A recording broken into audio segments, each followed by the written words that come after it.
Welcome back, everybody. I'm Aaron. And I'm Aaron. It's our show, Crypto Cosm, where I talk about how astrology affects the crypto world. I bring you more of that worldly crypto news. Today. Eclipse Day! It's Eclipse Day. We're going to talk some statistics. Hopefully it's a very transformative day for you as we get into the statistics. It is transforming. It's transforming like wildfire. Wildfire. So let's talk 2017 first. We're going to roll it back to the strike past. That, reverse it. Now we ended the year with 1,200 coins, 1,200 cryptocurrencies listed on CoinMarketCap.com. That's it? Only 1,200? Only 1,200. Well, So if that wasn't enough, 2017. 2018, we're only halfway through the year, and we're totaling over 1,600 coins. Now, that's a 33% increase in 6 months. That's six. 6 months! 33%. New. That's huge. New coins on CoinMarketCap, all being traded. 1,600. That's phenomenal. One of those new coins we've actually talked about on the show, Dorado. We just talked about it last week as well. And excitingly enough, over the weekend into Monday, Dorado had hit #1 in the CoinMarketCap as far as totaling in sales. It's not in the top 100 right now. It's still under 3 cents, but kind of cool. It's one that we've talked about on the show, that it's doing quite well right now. I mean, for a small coin, it's doing quite well. Very interesting. It is interesting. I mean, we're seeing a lot of these coins. I mean, every 3 months, the top, I would say, maybe 25 to 100 places change. I mean, it's that quick. I mean, there's always new stuff floating in and out, and we're seeing so many different new types of coins. It's hard to keep up with them all. And which one is going to last the test of time? I mean, a lot of people come up with great ideas, you know, and it's just like, well, what do you need to make this great idea run and to bring it to the world to give it life? You know, Dr. Frankenstein here. A lot of these fall by the wayside, right? Yeah, and a lot of them are just overlooked. I mean, in a world of pure speculation, you can only... It's like I'm staring at space, you're studying space. Like NASA only has enough budget to study, 3% of the sky. Well, I have enough time to research, I think, like 15% of crypto. I mean, no one person could do it all. And there's so much out there. That's why I'm always looking, always learning, always watching what everybody else is doing also to get a feel, all, you know, while trying to venture into my own direction too. But it's difficult to keep up in this space. There's just too much for one person. Too much for one person. And then you have, you know, coins that are doing the same thing. You know, this mug and this mug, they're both going to hold water. You know, but which one of these two that's a great idea? You know, we can talk about Verge and Monero, or these privacy coins. There's more than one, but there's clearly one that's kind of like the big dog, and then everybody else falls away. But there's a moment before that line becomes definitive when it's saying which of these two is going to be the successor.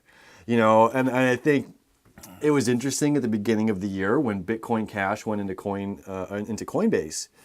There was so much talk about the positivity of what, you know, what Bitcoin Cash brings that Bitcoin doesn't. Bitcoin Classic isn't doing. It's like, oh, we're going to have the Lightning Network. What's like a centralized, decentralized. It gets hairy, and it's just like, yeah, but this one's great. Spike up to $4,000. It's sitting at $700. You know, it's like, so which one of these, you know, when you have a handful of people on this side say, this is the way to go, this is the future, faster transactions, less fees, more user-friendly, but we've got the big dog over here at $6,000 and he's stayed tried and true, and then people say this is a garbage coin and there's only one king, and it's like, this is interesting. You know, there's a definitive line between the two. It's the battle of the coins. But it's a race to the moon. It's a race to the moon. So 2017, we had 552 ICOs for the entire year. That's for you. You hear that? ICOs, baby. ICOs. Woo! It's locked in the brain now. we got called out for saying ICO. ICO. And I appreciate the heads up. For whatever reason, I just can't get out of my head. ICO. ICO forevermore. So 552 ICOs 2017. Yeah. You know how many we had in 2018 in 6 months? Billy. No. I wish. No. 537. That's a lot. That's not. It's a 6 little months. less than a Billy, but So we've practically doubled there. so this is becoming not. What wasn't the trend is becoming trendy. So it's like this is becoming a new bandwagon. Like, oh, let's jump on that. Let's create an ICO. Let's change this away from the entire way that the world has been working for years with the VCs and how we have to go to get money from this company to build our brand, to do this and the steps. And this is a completely different avenue of how companies are starting up. It's unbelievable. Well, it's IPO 2.0, right? I mean, we used to have like the that. initial public offerings, and I'm not going to call it an IPO. Sorry, I couldn't help myself. But the amount of I was going to say IPO again. I got that stuck in my head. The amount of IPOs fell, I think the number was 56% last year alone. Well, look where they're all going. I mean, it's so much easier to get $1 from 1 million people than $1 million from one person. Yeah. And that's the idea of this decentralization. I Right. mean, just even further down the road now. I mean, we're seeing the benefits. We are better together. That is the consensus. Kickstarter on steroids. That is the consensus. We have more power, we have more people, we have more connections. The power of the people. That's what decentralization is. And it is stronger, and it is overtaking everything else like wildfire. So ICOs last year averaged $7 million. 7 milli. Yep. ICOs this year almost $14 million. So we've doubled in the amount of ICOs, and we've doubled in the average amount of money taken in by ICOs. Now let's talk about that again, since we just brought up Dorado, and that was an ICO that was talked about on the show and in its early development stages, which was floating around 10, 11 cents, and it's under 3 cents right now. So let's talk about that for a quick moment as these companies are getting their numbers high during the initial coin offering. And then once they go into the system and say, okay, we're official, we're a product, put us on your market, they drop down. I mean, it's still a great coin. It's still a great product. It's still a great idea, invention that has solving a problem, for the world in the future. But when you're talking, you invest $100 on something that's 10 cents and then it drops to 3 cents or just below, even at $100, you've lost significant. 97%. I mean, yeah, you've lost a substantial amount of money. Right. And that, unfortunately, now, over the past, I would say, 8 months, so we're coming into, we're in the middle of July. After Bitcoin hit 10 and almost $20,000, the game changed. The amount of individuals in cryptocurrency doubled. I mean, overnight. That's how we got from 10,000 to 20,000. And everybody who was anybody wanted to get in on ICOs. They're like, ICOs is where the money is. That's ground zero.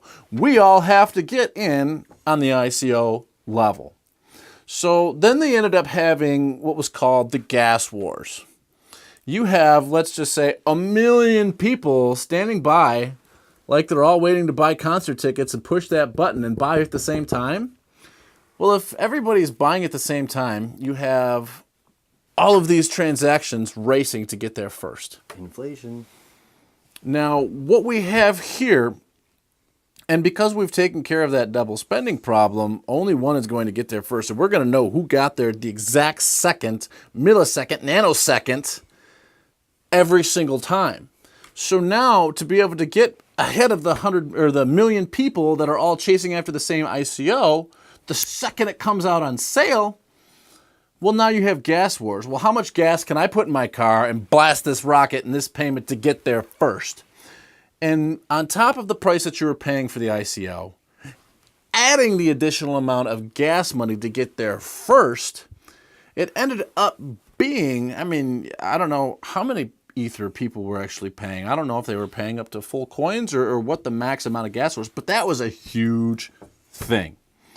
And then we have all the, 5 million or 500 million people that didn't get to buy that coin that are upside down now because they want it still and are determined to now get it once it touches the marketplace. Everybody else is buying in it. Oh, okay, well, it just released at 10 cents. Now we're all going to buy it at 10 cents. So it's going up to 20. Well, all the people that bought at 10 are like, I made my money. I'm out. I doubled up. Sold. And boom, we've just went down to that 3 cents that you were talking about. And this is a very typical pattern that comes out with the ICOs. And me personally, I like 3 months, about 3 months after the ICO, where you just see this nice peak and this beautiful little valley, and it just creates this little crater down here. That's where I set up my hammock. That's where I wait and just wait for the ball buy button comes in to roll down to me, and I go, oh, it's here. Look, thank you. That's for me. So it's a big trend. I mean, you're either in it, you got into the ICO. And then everybody else that was upset that didn't get there. ICO, there we go again. Slipped. Then you got the individuals that are catching on and grabbing onto that train as it's running down the street. And then the individuals that got in first are taking their money and they're running. They're looking for that quick dollar. And if you can get in ground zero and you get that 33%, bonus coins or whatever it is, yeah, you're making 2.5 times your money. Now, these are also key to note. This is a short bump. If you're now there, we talked about last time this pump and dump, and this is another, I don't know if I would call this a pump and dump, but this strategy of buying here, watch, they go up and then pull out and then put it into something else, and hopefully that's going to go up, or you're just constantly watching, day traders, essentially. Mm-hmm. And, we're at a point where I'm, completely losing my train of thought. But nonetheless, it's like pump and dump. Pump and dump, right. I mean, moving from this to this, we're talking about a short-term lead where you're not really ever investing. You might have some great, hey, I profited this, but are you ever able to believe in a company to invest in them, to truly invest in them? Because this short-term pulling out of your money, as we're coming full circle here, is my brain starting to work. Welcome back. Yeah, right? I don't know where I went, but it was good. Far away place. But no, seriously, there's different kinds of aspects here to people. Are we in a long-term holding, or are we trying to make a quick buck? What is a good coin for the long-term investment? What's a good coin for that not pump and dump like we talked about the last one, but this raise the price up and pull out real quick and then they throw it into something else and just keep making these small, potentially large increment profits? Mm-hmm. Well, I mean, there's day trading, there's swing trading, there's long-term, short-term trading, there's ICO flipping, there's probably 6 or 7 other different types of trading and investing. And it's really what you're comfortable with. Mm-hmm. And that all goes along with, whatever your personality is and however you're suited to do that. Me personally, swing trading, it's not for me. Not a swinger. I couldn't do it. I like the long-term investments. I love the technology. I like to research it. I like to compare it against other technology. For me, it suits me. Mm-hmm. There's a whole process that goes around with learning it and seeing it, comparing it, doing the analysis. That's what I enjoy. So it's more than just making money in it. It's more of a hobby. When you have individuals that are like, oh, crypto, oh yeah, we can make some money. Let's do that. Let's just double our money. Double down. And come on, give it to me. How quickly can I double my money?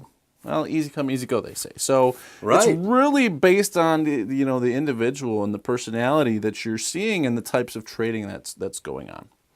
But it's a theme. It's a theme in 2018. It's a theme in the end of 2017. And with the numbers going the way they are, it's not getting any better. So let's talk about that for a second. When we talk about coins that don't make it, when you invest in a coin and you think it's a great idea, you think it's solving a world problem or it's going to solve your bank account problem, and then everybody walks away from the project. Well, I've recently come across a couple of websites. One is coinopsy.com, and the other one is Dead Coins. Now, the links will be down here in the description, and we're actually going to be doing some more follow-up on these as well. Well, between these two sites, they have a certain criteria, and it's a little bit different on each site, but what they consider to be dead coins. Now, I also found out through the reports that the average lifespan for a blockchain project is approximately 1.22 years, which is Frightening. like That a is frightening. firework that's going off, and you're like, wow, that was pretty. Let's take a moment. 1.22 years is the average span, Average. which has been going since 2008.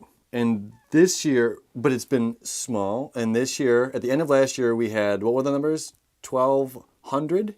1,200 at the end of 2017. 1,200 coins at the end of 2017 that will only last 1.22 years. And then we have 33% have gained this year and will only last. What percentage of these is an interesting aspect? Do we know that? Well, my next step is taking this list of 1,000 and matching it up to, say, CoinMarketCap. Now, it's hard to say whether CoinMarketCap or what their criteria is to remove all these coins.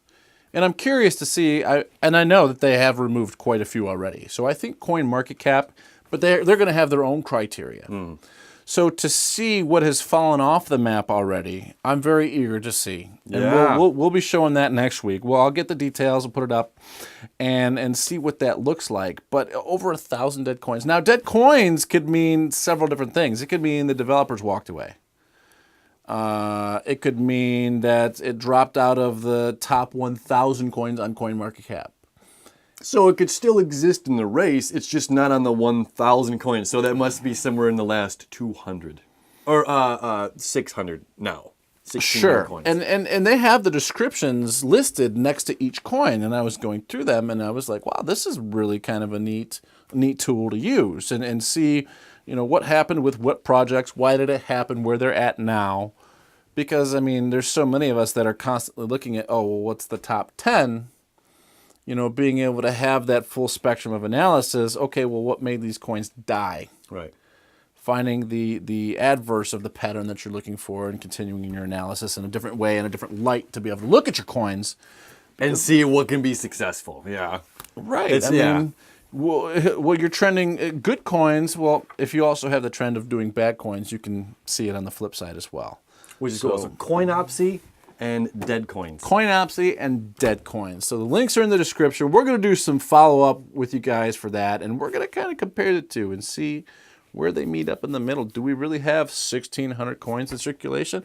Are only 700 of them good? Where do we stand? So further investigation coming up for you guys.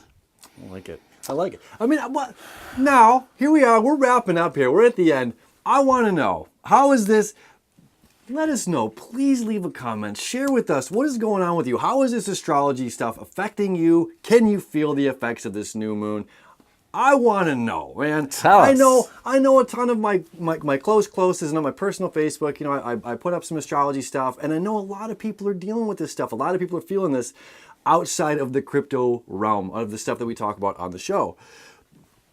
But I want to know, we're more than just this crypto. I mean, it's all interrelated and intertwined stuff. But if you pipe in, tell us your thoughts. How is this stuff affecting you? Again, this new moon today that's opposing Pluto is a very transformative aspect that's leading us up to that opposition of the full moon here in 2 weeks from now on the 25th in Leo, which is perfect. It's 99.9% of a perfect eclipse. I mean, this As good as any. it is scarily the opposite of what we dealt with last year, which was a very big, awesome solar eclipse, and it was like this hope and all of these things. Which I'm not saying this is not hopeful, But this is really shining a light on stuff of our ego, of the problems, and highlighting things that are going on right now that we have to change. Moving past the ego stuff, moving out of the greed, moving toward the, putting a heart in the community and not being so caught up in my own, me, my, it's like, get a cat, get a dog, pay attention to that thing so so you're out of your own head. That's why your dog barks and the cat's gonna meow at you when you walk in the door because you're here thinking, well, I did this, and this is going on in my life right now, and this, and the elemental saying, hey, get out of your head.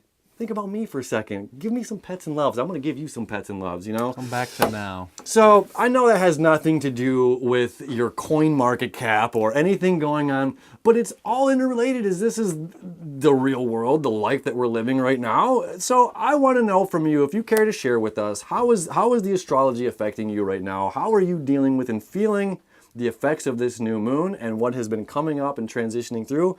Is we're going into a place from that emotional body to the solidifying of things with this grand Earth trine. Venus, Saturn, Uranus. We're creation station, baby. This is, imagination station, the power of creation. It's go time in the world of in the world of creation. The idea's there. We've forged the weapons, the tools, it's there. Let's go. Create. Game on. It's on. So, Game on. Let's get out of the emotional body and move toward this creation process. And if you feel like sharing, love to know. So I hope you're having a very transformative new moon Thursday. Try not, do or do not.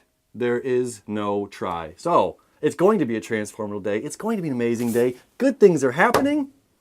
Good things are happening. That was by Yoda, wasn't it? It was. I didn't say that, but it was by Yoda. 10 points. Don't forget to Nailed like, it. share, and subscribe. Make sure you hit that little notification button down at the bottom so you guys don't miss a beat. Here on Cosm Crypto. Crypto Cosm.